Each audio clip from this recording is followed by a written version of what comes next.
more than anything else right now, thanks to the people of Minnesota.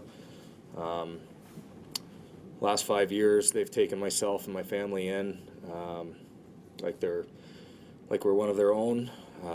You know, whether it was at the X, one of my kids' hockey games, at the lake, just out in the town.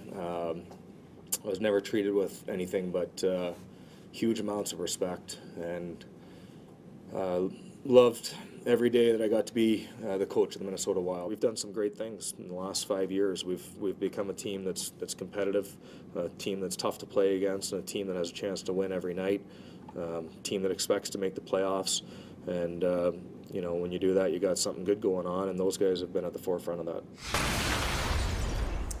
Well, Tom, I have to give him credit because that obviously is a difficult situation. It's not always that you see coaches speak out, especially less than 2 weeks after being dismissed as a head coach. One of the things that I took away from that interview, he said that he was proud that he raised the expectations for what the Minnesota Wild are looking for in a head coach, so much so that he got himself fired. So he obviously has about the best attitude that you can expect from a guy in a tough situation. Yeah, well, I think, excuse me, anytime a coach can leave an organization or a program in better condition than when they took it over, that says a lot. And he did do that. And he did take his teams into the playoffs on a number of occasions, running into teams, like the Chicago Blackhawks, that would go on and win Stanley Cups and whatnot. So, you know, it's a tough situation. You saw the emotion in him. This is a guy that had family going to high schools and playing on high school hockey teams, and he did love the community. So it's not like a more senior coach that maybe kids were off at college or grown, and it's just him and his wife. They're empty nesters. It's easier to move on.